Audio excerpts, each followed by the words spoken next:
Baiklah, Assalamualaikum warahmatullahi wabarakatuh. Perkenalkan, saya Lucy Ramawati dengan NIM 21060019. Baiklah, pada pertemuan kali ini saya akan menjelaskan mengenai chapter 8, yaitu pertumbuhan ekonomi 2, teknologi, empiris, dan kebijakan.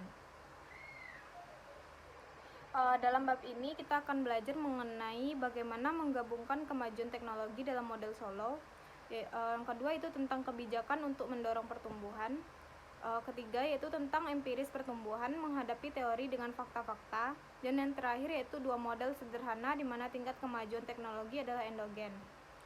Di dalam pertemuan sebelumnya yaitu pada pertemuan 7, kita itu membahas teknologi produksi tetap konstan dan pendapatan per kapita adalah konstan dalam kondisi mapan.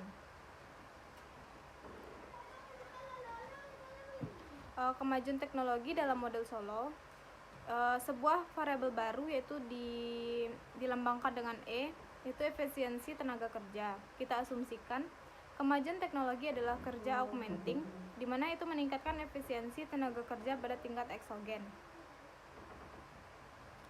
Lalu kita sekarang menulis fungsi produksi sebagai Y sama dengan F dalam kurung K L kali E, di mana L kali E itu jumlah pekerja efektif. Peningkatan efisiensi tenaga kerja memiliki efek yang sama pada output sebagai peningkatan angkatan kerja.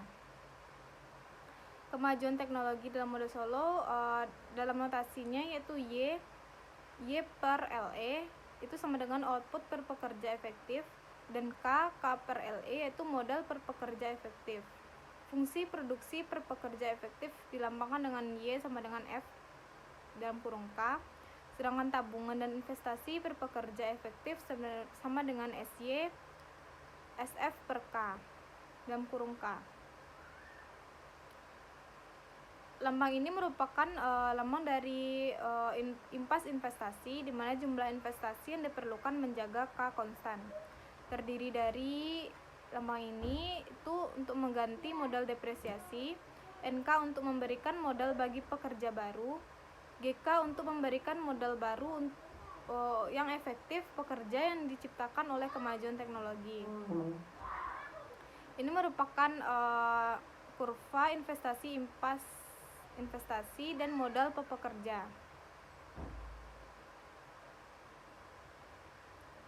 di mana terdapat 4 variabel, yaitu variabel modal per pekerja efektif dan output per pekerja efektif dilambangkan dengan Y per LE, dan output per pekerja yaitu dilambangkan Y per L sama dengan Y kali E. Selanjutnya itu total output Y sama dengan Y kali E kali L. The Golden Rule yaitu untuk menemukan model kaidah emas mengekspresikan C dalam hal K. Di Golden peraturan steady state produk marginal bersih ibu kota penyusutan sama dengan POP tingkat pertumbuhan ditambah tingkat kemajuan, yaitu dilambangkan dengan MPK, dilambangkan dengan rumus ini.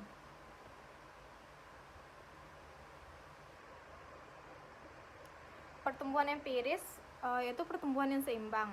Model Solow steady state pameran pertumbuhan yang seimbang, banyak variabel tumbuh pada tingkat yang sama. Model Solow memprediksi Y per L dan K per L tumbuh pada tingkat yang sama, G sehingga K per Y harus konstan. Hal ini berlaku di dunia nyata. Model Solow memprediksi upah real tumbuh pada tingkat yang sama seperti Y per L, sementara harga sewa real adalah konstan. Model Solow memprediksi bahwa hal-hal lain yang sama, negara-negara miskin dengan rendah Y per L dan K per L harus tumbuh lebih cepat dari negara yang kaya. Jika itu benar, maka kesenjangan pendapatan antara negara-negara kaya dan miskin akan menyusut dari waktu ke waktu, menyebabkan standar hidup untuk berkumpul. Dalam dunia nyata, banyak negara miskin tidak tumbuh lebih cepat dari yang kaya. Apakah ini berarti model Solow itu gagal? Di dalam model Solow memprediksi bahwa hal-hal lain yang sama, negara-negara miskin dengan rendah Y per L dan KL harus tumbuh lebih cepat. Itu tidak, karena hal-hal lain yang tidak sama. Di dalam sampel negara-negara dengan tabungan dan POP yang sama, tingkat pertumbuhan kesenjangan pendapatan menyusut sekitar 2% per tahun. dalam sampel yang lebih besar setelah mengontrol perbedaan dalam tabungan. Dan apa model Solow benar-benar memprediksi adalah konvergensi bersyarat negara berkumpul untuk negara stabil mereka sendiri, yang ditentukan oleh tabungan, pertumbuhan penduduk, dan pendidikan. Prediksi ini menjadi kenyataan di dunia nyata. Pertumbuhan empiris, akumulasi faktor versus efisiensi produksi. Perbedaan pendapatan per kapita antara negara-negara dapat disebabkan oleh perbedaan. Yang pertama yaitu modal fisik manusia per pekerja. Yang kedua adanya efisiensi produksi atau ketinggian fungsi produksi. Studinya yaitu kedua faktor di atas itu penting, yaitu dan saling berkorelasi. Negara dengan modal fisik dan manusia yang lebih tinggi per pekerja juga cenderung memiliki efisiensi produksi yang lebih tinggi. Penjelasan yang mungkin untuk korelasi antara modal per pekerja dan efisiensi produksi. Efisiensi produksi mendorong akumulasi modal. Akumulasi modal memiliki eksternalitas yang meningkatkan efisiensi. Sepertiga penyebab variabel yang tidak diketahui, akumulasi modal dan efisiensi lebih tinggi di beberapa negara daripada yang lain. Sejak Adam Smith, yaitu ahli ekonomi, berpendapat bahwa perdagangan bebas dapat meningkatkan efisiensi produksi dan standar hidup. Penelitian oleh Sachs dan Werner tentang tingkat pertumbuhan tahunan rata-rata pada tahun 1970 sampai 1989. Untuk menentukan penyebab, Frankel dan Romer mengeksploitasi perbedaan geografis antara negara-negara. Yang pertama itu beberapa negara perdagangan kurang karena mereka jauh dari negara-negara lain atau terkurung daratan. Perbedaan geografis tersebut berkorelasi dengan perdagangan tetapi tidak dengan penentu pendapatan lain. Oleh karena itu, mereka dapat digunakan untuk mengisolasi dampak perdagangan terhadap pendapatan. Isu-isu kebijakan. Apakah kita menyimpan cukup atau terlalu banyak? Kebijakan apa yang mungkin mengubah tingkat tabungan? Dan bagaimana seharusnya kita mengalokasikan investasi antara modal swasta fisik, infrastruktur, dan modal manusia? Lalu bagaimana lembaga suatu negara mempengaruhi efisiensi produksi dan akumulasi modal? Dan yang terakhir, kebijakan apa yang mungkin mendorong kemajuan teknologi lebih cepat? Isu-isu kebijakan mengevaluasi tingkat tabungan. Kita gunakan Golden Rule untuk menentukan apakah tingkat tabungan Amerika Serikat dan modal yang terlalu tinggi, terlalu rendah, atau tentang benar. Jika ini dalam rumus ini AS berada di bawah kondisi mapan kaidah emas dan harus meningkatkan S. Dan jika ekonomi Amerika Serikat berada di atas steady state Golden Rule dan harus mengurangi S. Isu-isu kebijakan mengevaluasi tingkat tabungan. Untuk memperkirakan MPK, menggunakan 3 fakta tentang ekonomi Amerika Serikat, yaitu fakta yang pertama, K sama dengan 2,5 Y, yaitu persediaan modal adalah PDB sekitar 2,5 kali 1 tahun. Dan K sama dengan 0,1 Y, sekitar 10% dari PDB digunakan untuk mengganti modal depresiasi. 3 yaitu MPK kali K sama dengan 0,3 Y, itu melambangkan pendapatan modal adalah sekitar 30% dari PDB.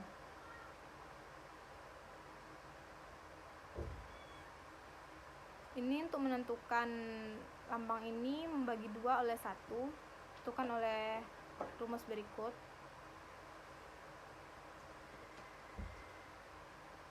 Lalu untuk menentukan MPK, membagi 3 oleh 1.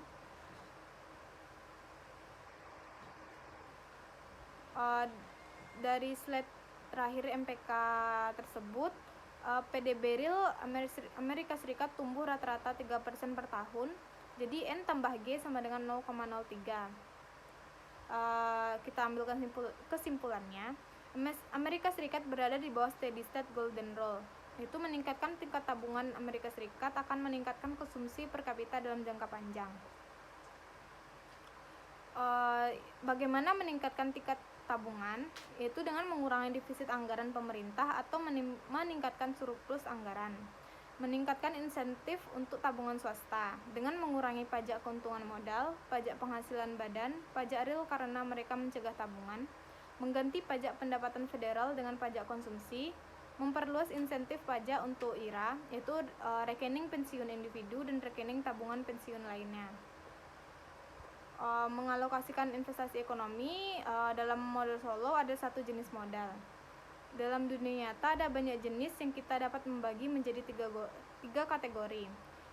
Yang pertama itu modal swasta, kedua infrastruktur publik, dan terakhir itu modal manusia, pengetahuan dan keterampilan para pekerja memperoleh melalui pendidikan. Dan bagaimana seharusnya kita mengalokasikan investasi antara jenis?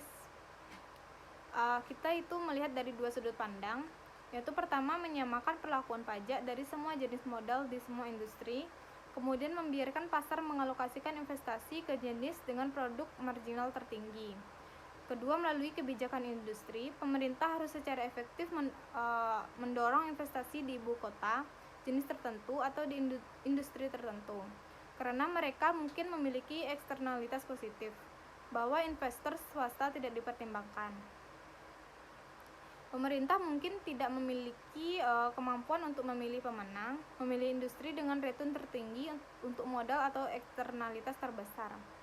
Dalam politik, misalnya kontribusi kampanye daripada ekonomi dapat mempengaruhi industri yang mendapatkan perlakuan yang istimewa.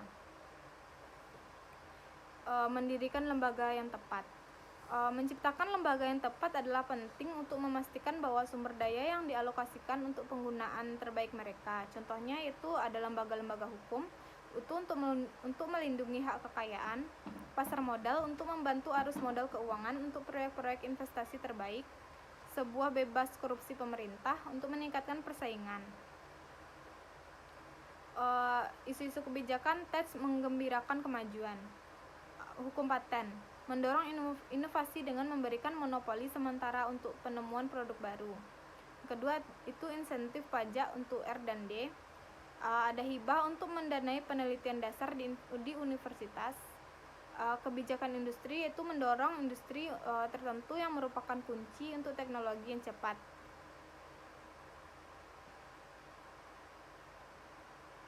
Ini merupakan studi kasus produktivitas perlambatan pertumbuhan output per orang persen per tahun dari negara Kanada, Prancis, Jerman, Italia, Jepang, Amerika Serikat. Penjelasan yang mungkin untuk penurunan produktivitas. Yang pertama itu ada masalah pengukuran. Produktivitas meningkatkan tidak sepenuhnya diukur.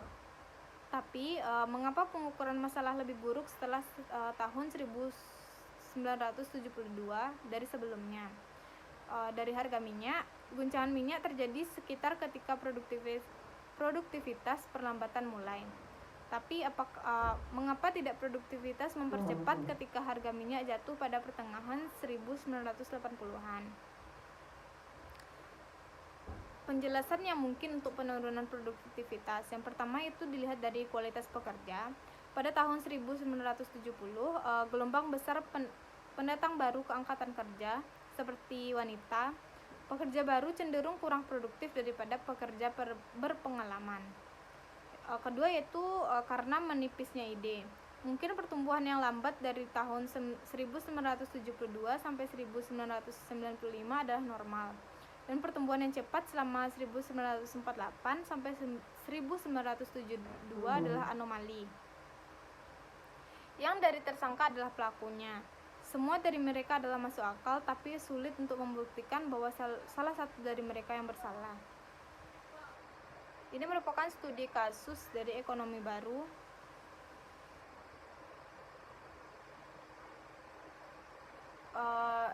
Dari studi kasus tersebut, ternyata revolusi komputer tidak mempengaruhi produktivitas agregat sampai pertengahan 1990-an. Hal ini karena adanya dua alasan. Yang pertama itu industri komputer dari PDB banyak lebih besar dari tahun 1990-an dari sebelumnya. Yang kedua itu membutuhkan waktu bagi perusahaan untuk menentukan bagaimana memanfaatkan teknologi baru yang efektif. Teori pertumbuhan endogen, model Solow, pertumbuhan yang berkelanjutan dalam standar hidup adalah karena kemajuan teknologi. Tingkat kemajuan teknologi adalah eksogen. Teori pertumbuhan endogen, seperangkat model di mana tingkat pertumbuhan produktivitas dan standar hidup adalah endogen. Sebuah model dasar delta K sama dengan SY digampangkan dengan rumus berikut. Jika S lebih besar dari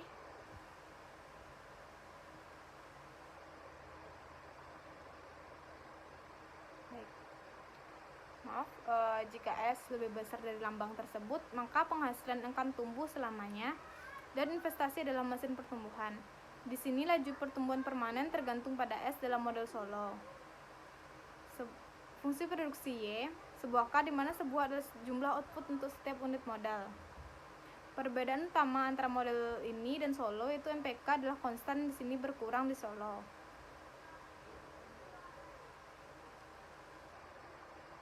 Apakah modal memiliki menurun atau tidak? Hal ini tergantung pada definisi modal. Jika modal yang sempit didefinisikan hanya tanaman dan peralatan, maka iya.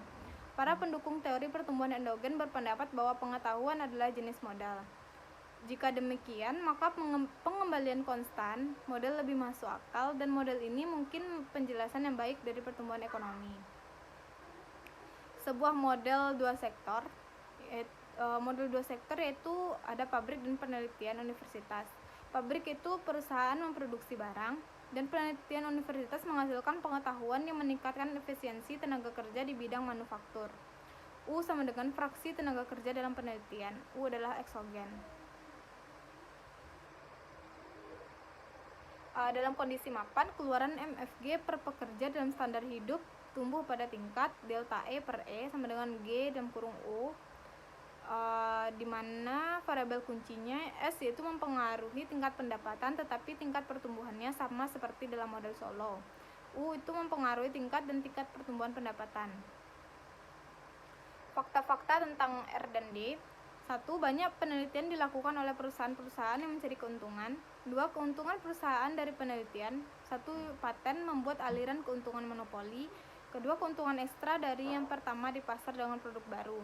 3. Inovasi menghasilkan eksternalitas yang mengurangi. Banyak teori pertumbuhan endogen baru mencoba untuk memasukkan fakta-fakta ini menjadi model untuk lebih memahami mengenai kemajuan teknologi.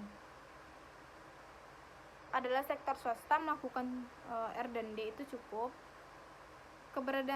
Keberadaan eksternalitas positif dalam penciptaan pengetahuan menunjukkan bahwa sektor swasta tidak melakukan cukup R dan D.